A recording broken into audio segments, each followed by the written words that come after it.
Shalom. Before I start, I want to give all honors and glories and praises to Yahweh, Bahashim Yahushai, Bahashim Yahweh Kakodash, Yahweh, which is the one true name of the Heavenly Father, Yahweh Shai, who the world ignorantly calls Jesus Christ, but his one true name is Yahweh Shai. Double honors to the elders and apostles of Great Millstone, because those are the men who I've learned this truth from through the spirit and power of Yahweh Bashim Shai. Peace, blessings, salutations to the whole for the elect, and shalom to you, sincere brothers scattered abroad, pushing forth this word of truth and sincerity. I'm the brother Mashiach Arazakah from the Servants of Yahweh Yahweh Shai Camp, Las Vegas, Nevada branch. And pretty much in this lesson, it's going to be titled as um, Be Not Over Righteous. All right? Be not over righteous. Don't force the truth on your spouse. All right? And, this is just something the Lord, um, put on me to go into, and because you got Jakes that's in the truth, you know, they come to the truth, and they get a knowledge of this truth. They follow Great Millstone, but then they start forcing the truth on their spouse, their woman. All right, now the elders, they did a lesson on this years ago, even times back, where you you shouldn't force the truth on your woman. All right, it will lead to a bad situation. All right, if the Lord is going to allow her to get it, she'll get it. But if not, hey, you just gotta let it be. You don't force the truth on your woman. And I just want to get this out for edification purposes, because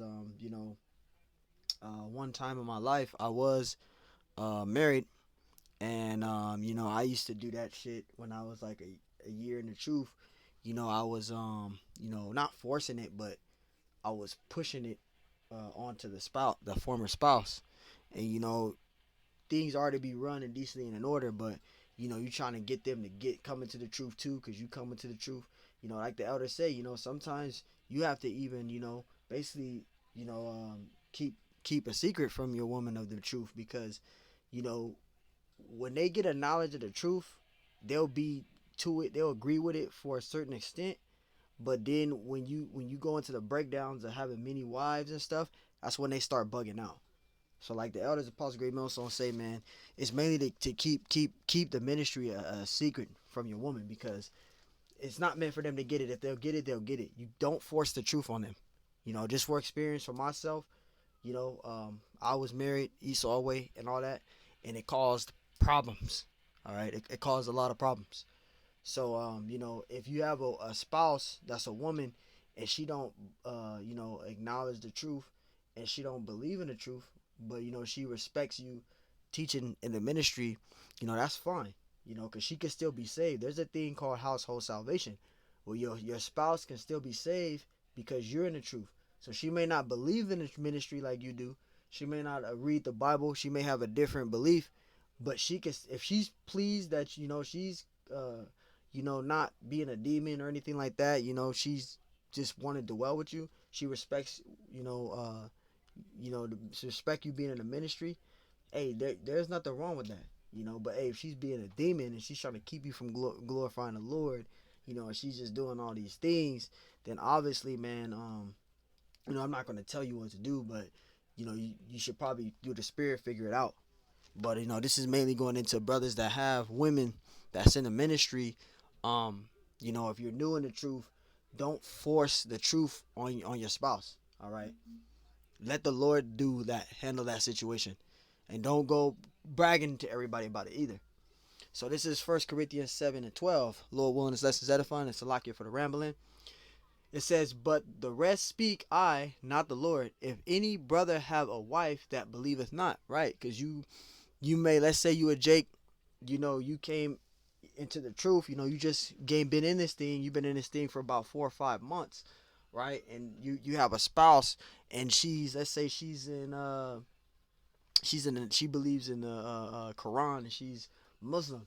All right, now she respects you being in a ministry, and she believes what she believes, and she believes in the Islam doctrine, right? But you're in the truth. A follower of Great Millstone, right?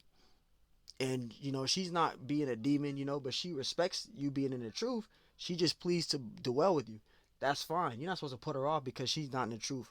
Well, since she's not in the truth and she's not what I'm believing in, I'm gonna put her away. No, you're not supposed to do that. You know, that's why the scriptures is saying right here. It says, "But the rest speak I, not the Lord. If any brother have a wife that believeth not, she don't believe in the ministry. She probably is in the Nation of Islam, or she don't believe in the Bible at all, right? It says, and she be pleased to dwell with him. See, so she may be pleased to dwell with you. She respects what you in. She just feel that it's not for her. Hey, don't hold it against her, because at the end of the day, she can still be saved through you. She can still be saved. There's a thing called household salvation. So if your woman don't believe in the Bible, or let's say she believe in the Bible, all right, but she don't read it, or she just don't deal with the ministry, and she believes not, all right, or whether she do believe but she don't read the scriptures, she's not embedded in the scriptures. Don't force it on her. you know it says, and she be pleased to dwell with him, let him not put her away. So you can't put her away because she's not in the truth like you. That's wrong reasons.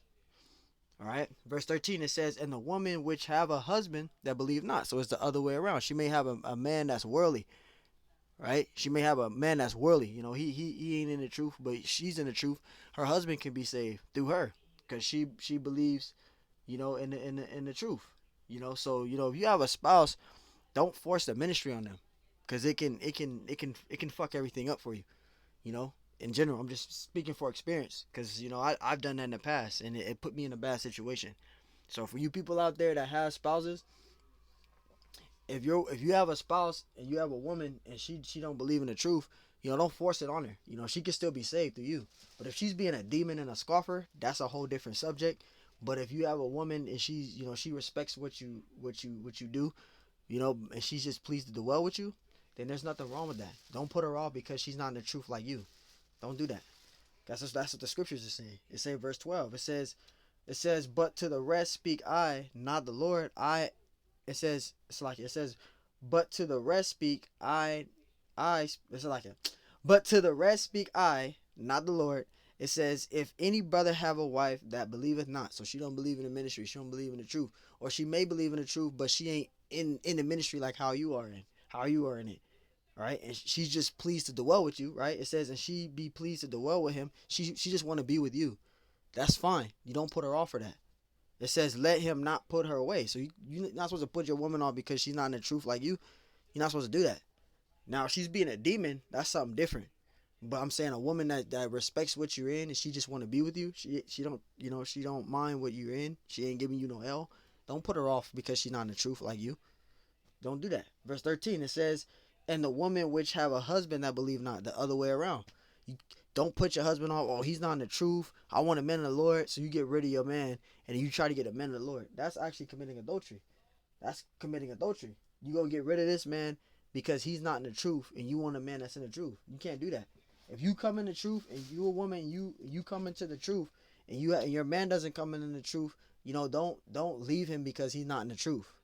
And vice versa. You can't leave your woman because she's not in the truth. Now, if she's a demon, if you have a woman that's being a demon, that's something different.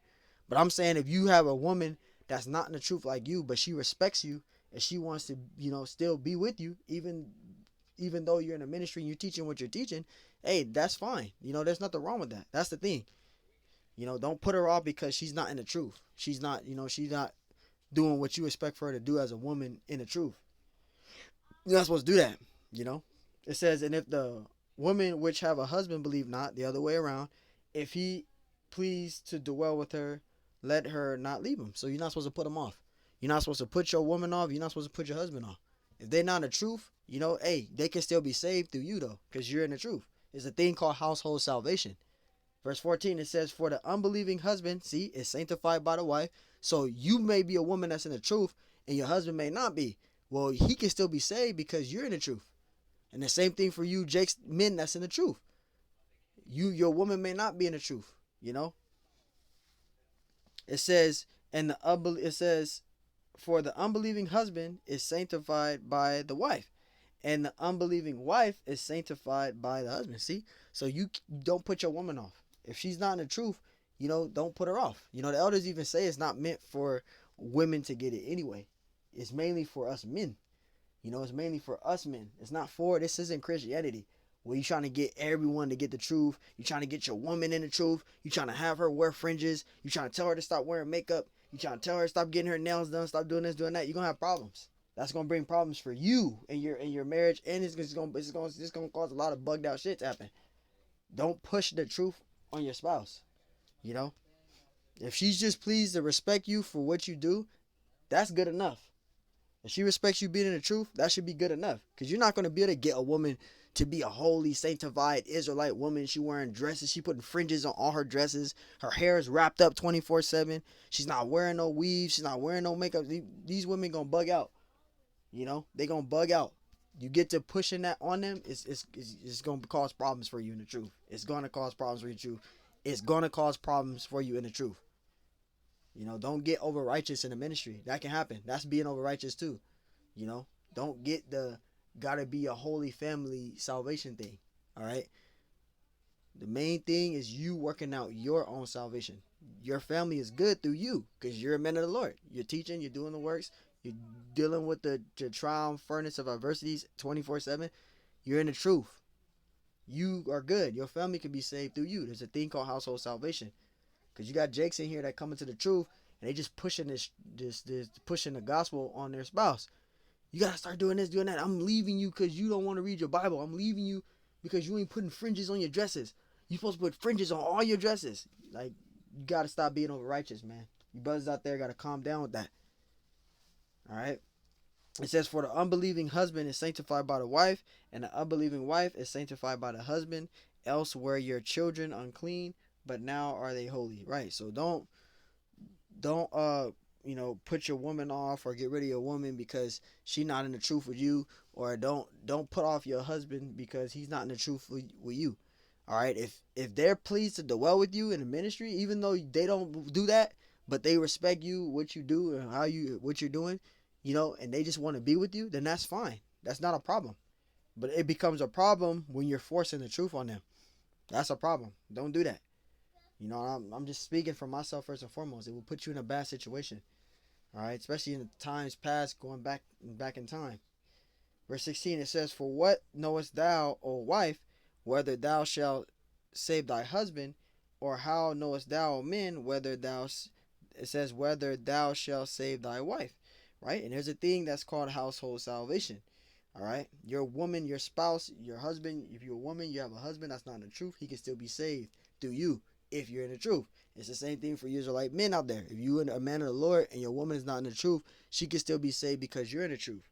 All right, that's why the scriptures say, damn, I was thinking about it. Damn, I'm trying to think of the precept, but I can't think of it right now. Um, Here it is. Yeah, this precept right here. Because this is the main thing that I wanted to get into right here. All right. And actually,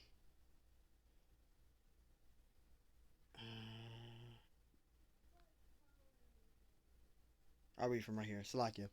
Because I'm trying to find another precept, and I'm thinking about it, and I don't want to have this lesson too long. This is 1 Corinthians 7:29. But this I say, brethren, the time is short. See, the time is short. The days is running by fast. The days is just flying, flying, flying, flying, flying, flying, flying. For me, it's been flying so much that it's starting to get challenging to get even a video in, because all through the day it's just this time is ahead now, or so-called ahead now, or Esau time, and the fucking time is just flying. I gotta go to work in like another 20 minutes. So it's like I'm trying to hurry up and do this. I got 20 minutes to get dressed and to fix my lunch and go. So it's a lot. The days is short. It says, but this I say, brethren, the time is short. It remaineth that both they that have wives be as though they have none. Right? Because that's the reason why Apostle Paul said, it says the reason why he says this, 1 Corinthians 7 and 29. But this I say then, brother, and the time is short. It remaineth that both they that have wives be as though they have none, because a woman becomes a distraction. All right, you got to stay focused on the scriptures. You have to stay focused on the scriptures. All right. It's a precept that I wanted to get. Um, oh man. Salaki, I'm gonna get it right now. And Salakia, it was verse starting at verse 32. Um, Salakia, because I'm trying to hurry up and get everything I can get done before I go to this plantation. Salakia on that. This is First Corinthians 7:32. It says, "But I would have you." But I would have you without carefulness. He that is unmarried care for the things that belong to the Lord. So if you don't have a woman, your mind is focused on the Lord 24/7. When you don't have a woman, when you're Jake in the truth, your mind ain't. When you're Jake in the truth and you don't have a woman, your mind is focused on the Lord. And I speak for experience for myself. Like when I didn't have a woman, you know, I was in the scriptures. But when you get a woman, you start drifting away from the Lord in the scriptures because you trying to stay focused. You trying to be focused on the truth, and then you trying to please. You trying to give your spouse satisfaction as well. You trying to do as what you can to satisfy her, and you trying to satisfy the Lord, and you trying to do that, and then you trying to do this. It becomes a distraction, becomes a problem. Sometimes you'll start having brothers start slipping off because they're so busy caught up in trying to satisfy this woman, and they're putting her before the Lord, and that's a problem. First Corinthians 7:32. But I would have you. It says, but I would have you without carefulness, right? It says, he that is unmarried care for the things of the Lord, right? Because you focus on the Lord when you don't have a woman. But when you start having a woman, you meet a woman and she becomes a part of your life. Now it starts to become a distraction because you're trying to stay embedded in the truth, but then you gotta satisfy her as well, and that's a challenge, man. That's a challenge. It says how it says care. So I read from the top. He that is unmarried care for the things that belong to the Lord. How it says how he may please the Lord, right? Because when you're not married and you ain't got a woman, it's easier to be focused on the Lord. You're more focused on the Lord. You're studying. You're growing. You're staying focused on the Lord, obsessed with the truth. It says, but he that is married care for the things of the world, right? You start caring for the things of the world because you got a woman. She want her nail done. She may want her hair done. She may want this. She may want that. She may want you to spend time with her. She may want to go out to dinner. She may want to go to the movies. You got days that you got to teach. You got camp. Let's say camp is every Saturday, and then your woman want to go do something on a Saturday. I want to go to the park. I want to go do this. I want to do that. You got some brothers, they put off the truth for the woman. I didn't say I'm doing that. I didn't say I did that because I didn't. But you had brothers that put off camp for their spouse, you know, and it starts to become an issue for certain individuals. That's why if a woman's going to be a distraction for you in the truth, it's best not to have a woman. That's the elders say that all the time because it becomes a distraction. It becomes a problem. Now, I'm not telling brothers that have a woman right now to leave your woman because she's a distraction. I'm not saying that. But for certain individuals, it becomes a distraction for them. First Corinthians 7:33. But he that is married care for the things that are of the world, right? It says how he may please his wife, and that's what happens to a lot of individuals. They get caught up with a woman. They say a Jake came into the truth. He was on fire. He was on fire for the Lord. He came to camp every week, right? He did lessons every day. He did 3 videos every day. He was tuning into the live stream of Ellis Potts Great Millstone and the brothers. He was charitable. He was all that. Now he come across this woman. He meets this woman. He meets this woman. Let's say he run into this woman at a store. He started talking to her, such. Then they start being friends. Then they link up. Then they have a relationship. Now that Jake got a relationship, he winds up letting the woman live into his house. I'm just giving an example. Living into his house. Then she lives in his house. Now she's in his house living with him. Now, say for example, now time goes on, they get engaged, Esau engaged, etc. This, and that. Now he's in the truth. He got to go do lessons still with brothers, still got to do lessons. And then his woman starts saying, oh, you can do the lesson tomorrow. Let's watch a movie together. Let's do that. So then now the Jake start putting off the lessons, doing the lessons. It starts off with that, putting off the lessons and start staying focused more on a woman, watching movies and spending time with her. Now weeks go by. He ain't did a lesson in 2 weeks. So now he's trying to get caught back up. He's going to camp, but now he's starting to he start coming to camp. He start coming late and late and late and late and late and late.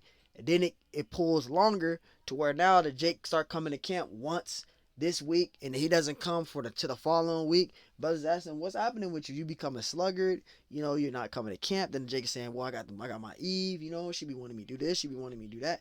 It becomes a problem. It becomes a problem. It says First Corinthians 7:33. But he that is married care for the things of the world, how he may please his wife. And that is a perfect example. That's what starts happening. Then the brother gets suspended. He's still spending time with his woman so much. You know, he comes back. Brothers thought maybe they suspended him for 2 weeks. He'll be in order. He come back to the camp, and he's even worse off than he was before. Now he's doing one lesson, and he ain't doing another lesson in a whole month. Now he's not coming to camp. He's showing up to camp let's say he come to camp this week. He don't come to camp for another 3-4 weeks. Now they got to kick the brother out because he's being sluggard. He caught up in affairs of his life with his woman. That's why the scriptures say in Luke, I think it's 34, it says, deceive not yourselves, right? The cares of this life. You don't want to have the cares of this life distract you from glorifying the Lord, because it can cause you to be destroyed. That's what the scriptures are saying. That's why scriptures say, but he that is married care for the things of the world, how he may please his wife. It's a distraction being in a relationship. If you're a Jake that already have a relationship, I'm not telling you to leave your woman. I'm not saying that. But what I am saying is you cannot let them distract you from being in the ministry. You can't let no one distract you from glorifying the Lord. You can't let nobody do that. Verse 34. It says there is difference also between a wife and a virgin. The unmarried woman care for the things of the Lord, right? That she may be holy both in body and in spirit. But she that is married care for the things of the world, how she may please her husband. And it goes in reverse. The woman stop glorifying the Lord, and she starts, start focusing on her husband. Now, there's nothing wrong with that, because the scriptures say that the woman, her head is her husband, which we know in the scriptures. The woman's supposed to do all that she is supposed to do for her husband, because that's her husband, right? But she stops glorifying the Lord, and she just starts staying focused completely on her husband and putting her husband before the Lord. You can't be doing that. You can't be putting nobody before the Lord. The Lord is a jealous power. He says that in Exodus, the 20th chapter. So yeah, I just wanted to get a quick hit on that, and then we're gonna get in, cause I gotta get ready for go for work. This is Colossians 3:2. It says, set your affections on the things above and not of the earth, right? So set your affections on the things above and not of the things of the earth. So you're supposed to be focused on the Lord. You're supposed to be focused on Yahweh Bahashim Yahushai. All right.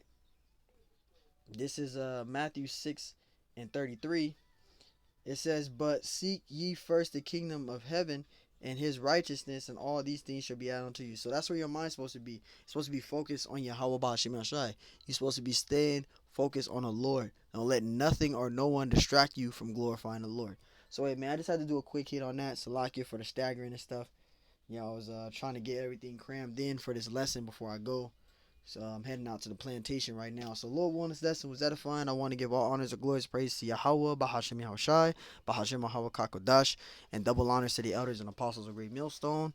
Peace, blessings, salutations to the whole for the elect.